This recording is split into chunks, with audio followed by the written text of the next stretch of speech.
न्यायपालिका में आरक्षण क्यों जरूरी है? यह बहुत बड़ा मुद्दा है, क्योंकि न्यायपालिका में जब तक पिछड़ा वर्ग के लोग और एससी एसटी वर्ग के लोग जज नहीं बनेंगे, चाहे सिविल कोर्ट हो, सुप्रीम कोर्ट हो, हाई कोर्ट हो, तब तक पिछड़ों को, दलितों को, अल्पसंख्यकों को न्याय नहीं मिलेगा। जब तक एक खास मानसिकता के लोग, एक खास विचारधारा के लोग जज बनते रहेंगे, तब तक इस देश में न्यायपालिका है जो कि वह उचित फैसला नहीं कर सकता है। हाल ही के दिनों में आप देख लीजिए, चाहे लालू यादव का मामला हो या फिर राम मंदिर का मामला हो, या और भी बहुत ऐसे मामले हैं जिसमें दलित या पिछड़े नेताओं को फंसा दिया जाता है, क्योंकि वहाँ पे कोई सुनने वाला होता नहीं न्यायपालिका में। राष्ट्रीय जनता दल के ऑफिशियल ट्विटर हैंडल से आज एक खबर पोस्ट किया गया है। उसमें पटना के हाई कोर्ट में पिछड़ा, अति पिछड़ा, दलित, अल्पसंख्यक के वकीलों ने एकजुट होकर पटना हाई कोर्ट में आवाज़ उठाया है कि न्यायपालिका में एससी, एसटी, ओबीसी और अल्पसंख्यक का जज की नियुक्ति में रिजर्वेशन दिया जाए, और नहीं तो आउटसोर्स के माध्यम से परीक्षा लिया जाए, जिसमें सभी शामिल हों, सभी लोग शामिल हों, चाहे वो एससी हो, चाहे एसटी हो, चाहे जनरल वाले हो, चाहे अल्पसंख्यक वाले हो, चाहे पिछड़ा अति पिछड़ा हो, सभी को शामिल होगा ही होगा अगर परीक्षा लिया जाएगा तो। बिना परीक्षा के हम जज हैं। अब हम नहीं चाहेंगे कि मेरा बेटा जज बने, बिल्कुल चाहेंगे। हम नहीं चाहेंगे कि मेरा भतीजा जज बने, हम नहीं चाहेंगे मेरा कोई परिवार जज बने, मेरा समाज का आदमी जज बने। तो कॉलेजियम सिस्टम में यही हो रहा है। अब पटना हाई कोर्ट में यह मांग उठ रहा है कि न्यायपालिका में जो है आरक्षण लागू किया जाए, और नहीं तो आउटसोर्स के माध्यम से परीक्षा लेकर जजों का नियुक्ति किया जाए। शैलेश जी हमारे साथ हैं, हमारे सहयोगी, हमसे बात करने के लिए। न्यायपालिका में आरक्षण कितना ज़रूरी है? सबसे पहले लाइव को देखने वाले सभी दर्शकों को मेरे तरफ से जय भीम। देखिए, आरक्षण जो है न्यायपालिका में उतना ही ज़रूरी है जितना जीवन जीने के लिए ऑक्सीजन। क्योंकि रिजर्वेशंस जो है, रिप्रेजेंटेशन अगर नहीं रहेगा किसी समुदाय का न्यायपालिका में, तो वो अपना बात जो मजबूती के साथ है स्ट्रांगली नहीं रख पाएगा, नंबर 1। नंबर 2, रिजर्वेशन जो है जिस तरह से न्यायपालिका में होना चाहिए, उस तरह से सिर्फ ये लोअरे जो डिस्ट्रिक्ट जज होता है, जो डिस्ट्रिक्ट कोर्ट होता है, वहाँ तक एग्ज़ाम लेकर किया जाता है। एग्ज़ाम होता है, लेकिन हाई कोर्ट और सुप्रीम कोर्ट में जो है वो कोई एग्ज़ाम नहीं होता है। वहाँ होता है कॉलेजियन सिस्टम। सिविल कोर्ट में एग्ज़ाम के साथ होता है जज का नियुक्ति, चलिए ठीक है। लेकिन हाई कोर्ट और सुप्रीम कोर्ट में एग्ज़ाम नहीं होता है, वहाँ होता है कॉलेजियम सिस्टम। आप इस तरह से समझिए कि अपने फूफा को, अपने चाचा को, अपने भाई को, अपने भतीजा को प्रैक्टिस करवा के और जज बना देना। इसी को ठेठ भाषा में हम लोग कहते हैं कॉलेजियम सिस्टम। दूसरी बात, कॉलेजियम सिस्टम का हमारे संविधान में, जो देश है हमारा संविधान से चलता है, संविधान में कहीं भी उल्लेख नहीं है ना कि कॉलेजियम सिस्टम से जजों का नियुक्ति हो। ये ऐसे ही मनुवादी जो विचारधारा का रहने वाले लोग हैं, वो जानबूझकर कॉलेजियम सिस्टम से जज बनाते हैं। डॉक्टर अंबेडकर जब संविधान लिख रहे थे, तो संविधान लिखते समय 315 जो आर्टिकल है उसमें साफ साफ लिखे थे कि IJS यानी इंडियन जुडिशियल सर्विस के उसमें प्रावधान किए हैं कि इसी तरह से UPSC का जिस प्रकार एग्ज़ाम होता है और वह पूरे देश में IAS अफसरों की नियुक्ति होती है, जस्ट लाइक इसी तरह से सुप्रीम कोर्ट और हाई कोर्ट का भी एग्ज़ाम हो इंडियन जुडिशियल सर्विस के तहत, और उन लोगों का नियुक्ति किया जाए, और उस नियुक्ति में बाकायदा SC ST OBC का रिप्रेजेंटेशन का ध्यान रखा जाए। इस तरह से डॉक्टर अम्बेडकर जो थे संविधान में प्रावधान करके गए हैं। देखिए, कॉलेजियम सिस्टम क्या है, एक बार फिर से हम समझा देना चाहते हैं। कॉलेजियम सिस्टम यह है कि हम अगर सुप्रीम कोर्ट या हाई कोर्ट का जज हैं और मेरा रिश्तेदार, मेरा समाज का व्यक्ति उसी जगह पे अगर वह वकालत कर रहा है, वकील है, तो हम उसको प्रैक्टिस करवाएंगे खूब बढ़िया से। हम है ना, उससे मिलेंगे और उससे डोनेशन ले, चाहे कुछ भी लें, चाहे तो हमदर्दी के नाते, समाज के नाते, रिश्तेदारी के नाते हम कोर्ट का जो जज है उसके अंदर यह शक्ति जो है, यह पावर दिया गया है कि वह दूसरे जज की नियुक्ति कर सकता है। अब जब यह लोग रिटायर होने वाले हैं, यानी कि हम जब रिटायर होने वाले हैं, तो हम नहीं चाहेंगे कि हमारा बेटा जज बन जाए, हम नहीं चाहेंगे कि हमारा है जो कि घर का पड़ोसी जज बन जाए, मेरा समाज का व्यक्ति बन जाए, मेरा रिश्तेदार जज बन जाए। बस यही सिस्टम हो रहा है, समझिए। अगर एक घर से एक व्यक्ति जज बन गया है तो वह अपने पूरे परिवार को जो है कॉलेजियम सिस्टम के तहत जज बना रहा है, अपने समाज को जज बना रहा है। आज सुप्रीम कोर्ट में जो जज है उसमें मुश्किल से शायद 1 या 2 SC के हैं और 1 ST के हैं, OBC के तो शायद है भी नहीं, 0 हैं।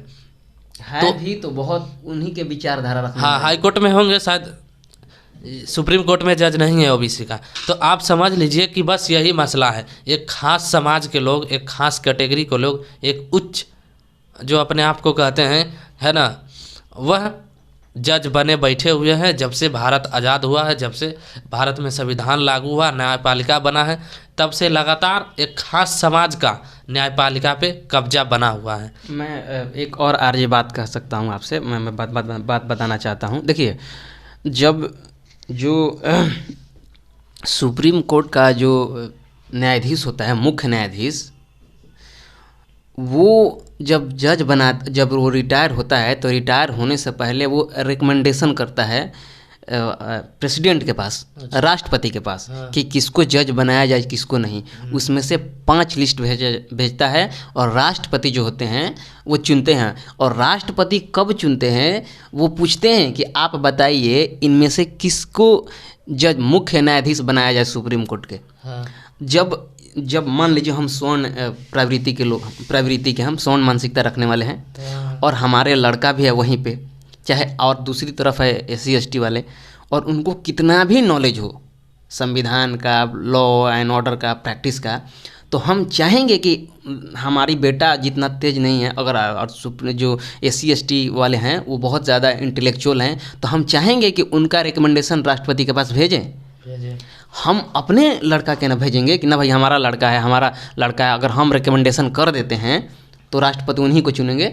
जस्ट लाइक इसी तरह से होता है। और जब जो मुख्य न्यायाधीश होते हैं सुप्रीम कोर्ट के, वो राष्ट्रपति के पास रिकमेंडेशन भेजते हैं और राष्ट्रपति जो होते हैं प्रेसिडेंट, वो रिकमेंडेशन कहते हैं कि ठीक है आप सिलेक्शन कर लिए तो हम इस पर सिग्नेचर कर देते हैं। और वो सिग्नेचर करते हैं मुख्य न्यायाधीश के अनुसार, और जो हमारे प्रेसिडेंट हैं वो उन्हीं के अनुसार अगला जो है रिटायर होने के बाद जो मुख्य न्यायाधीश नियुक्त किया जाता है वो नियुक्त करते हैं। देखिए, राष्ट्रपति का काम है सिग्नेचर करना। अब जज साहब जो होंगे, जो पहले से जज होंगे, जो रिटायर होने वाले होंगे, अब वो तो रिकमेंडेशन जो भेजेंगे वो तो अपने आदमी का ना भेजेंगे। और राष्ट्रपति का देखिए, राष्ट्रपति तो यही ना चाहेंगे कि अगर जज साहब हमारे पास लिस्ट भेजे हैं, रिकमेंडेशन भेजे, तो जाहिर सी बात है बढ़िया आदमी का ही होगा, है ना। लेकिन राष्ट्रपति नहीं समझ पाते हैं कि राष्ट्रपति से खेल हो रहा है। हाँ, राष्ट्रपति नहीं समझते हैं। और राष्ट्रपति को भी इस पर ध्यान देना चाहिए कि जो जज के लिए जो रिकमेंडेशन मेरे पास आया है वह कौन है, कहाँ से आया है ना, कितना वह केस जीता है, उसका बैकग्राउंड क्या रहा है, कहीं इसका रिलेटिव तो नहीं। लेकिन राष्ट्रपति भी इस पर ध्यान नहीं देते हैं, वो डायरेक्ट सिग्नेचर कर देते हैं। चूँकि मामला जज का रहता है, अब जज के सामने राष्ट्रपति भी थोड़ा सा है ना जो समझ जाते हैं कि जज साहब भेजे हैं तो भाई बढ़िया भेजे होंगे। इसीलिए ये आज से मांग नहीं, आरजे देखिए ये मांग जो है आज से नहीं उठ रहा है, बहुत पहले से उठ रहा है कि सुप्रीम कोर्ट में जो है वो या तो रिप्रेजेंटेशन हो, रिजर्वेशन हो, या तो इसको अगर आप नहीं कर सकते हैं तो आप इसको IJS के तहत एग्ज़ाम लीजिए, जैसे IPS के एग्ज़ाम होता है। हाँ, कोलिजन सिस्टम हमारा संविधान में भी प्रावधान नहीं है, तो हम इस तरह के कॉलेजियम सिस्टम बंद ही हो जाना चाहिए। सबसे बेहतर है एग्जाम लीजिए, जो टैलेंटेड रहेगा, है ना। लेकिन उसमें भी तो आजकल देख रहे हैं सेटिंगबाजी होता है, तो उसमें भी ये प्रावधान हो कि बाकायदा जितना रिजर्वेशन रहेगा तो कोई दिक्कत नहीं है का हो। हाँ, नहीं तो अगर एग्जाम नहीं लेना चाहते हैं तो डायरेक्ट सुप्रीम कोर्ट में ही रिजर्वेशन और हाई कोर्ट में लगा दीजिए। बस 20 सीट खाली होता है तो जिसमें जितना परसेंटेज है, चाहे इधर से पकड़िए, बात एक ही है। रिजर्वेशन सिर्फ लागू हो जाएगा तो जाहिर सी बात है कि जो सब जाने लगेंगे, चाहे SC को हो चाहे OBC को हो। और एक और बात हम बता देना चाहते हैं, देखिए मेरी ये भी मांग है कि सुप्रीम कोर्ट हो या हाई कोर्ट हो, जितना भी केस होता है उसको ऑनलाइन जो होता है विजुअली होना चाहिए, पूरी पारदर्शी होना चाहिए, पूरे दर्शक को दिखाना चाहिए कि किस तरह से वहाँ बहस हो रहा है, किस तरह से नहीं। आज तो सोशल मीडिया का ज़माना है। हाँ तो ये हमारी ये भी मांग है कि सुप्रीम कोर्ट हो और हाई कोर्ट में, दोनों में ऑनलाइन जो भी बहस हो रहा है उसको दूरदर्शन टीवी या एक सुप्रीम कोर्ट और हाई कोर्ट अपना एक वेबसाइट बना ले, एक क्रिएटिव चैनल खोल ले और उसी के तहत लोगों के बीच जो किस तरह से फैसला ले रहा है, किस तरह से नहीं, वो लोगों के बीच आए और लोग खुद इस पे अपना ओपिनियन दे कि नहीं भाई ये जज अच्छा है और ये जज खराब है, इसके फेवर में होना चाहिए डिसीजन, इसके फेवर में नहीं। तो चलिए, ये न्यायपालिका का मामला है। अगर आप चाहते हैं कि आपका समाज का व्यक्ति, आपका घर का व्यक्ति न्यायपालिका में जाए, जज बने, तो जो यह पटना हाई कोर्ट से आवाज़ उठा है कॉलेजियम सिस्टम में, जो ख़त्म कर आरक्षण लागू किया जाए, नहीं तो फिर आउटसोर्स के माध्यम से एग्ज़ाम लिया जाए, ये अगर आप इस बात से सहमत हैं तो इस वीडियो को अधिक से अधिक शेयर कीजिए। चूँकि न्यायपालिका में अपना समाज को जाना बहुत ज़रूरी है। जब तक समाज नहीं जाएगा तब तक न्याय नहीं मिलेगा, तब तक बेकसूर लोग बेवजह में जो अपराध नहीं किए हैं, बेकसूर के मतलब बिना वजह के जेल में सड़ते रहेंगे, उनका करियर बर्बाद होता रहेगा।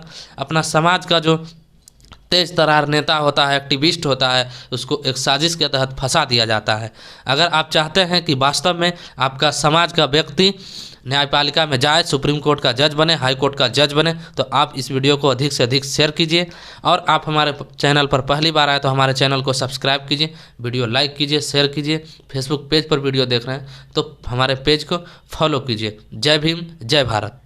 अगर यह वीडियो आप हमारे यूट्यूब चैनल पर देख रहे हैं तो चैनल को सब्सक्राइब करें, वीडियो को लाइक करें और शेयर करें। अगर आप यह वीडियो हमारे फेसबुक पेज पर देख रहे हैं तो पेज को फॉलो करें और वीडियो शेयर ज़रूर करें।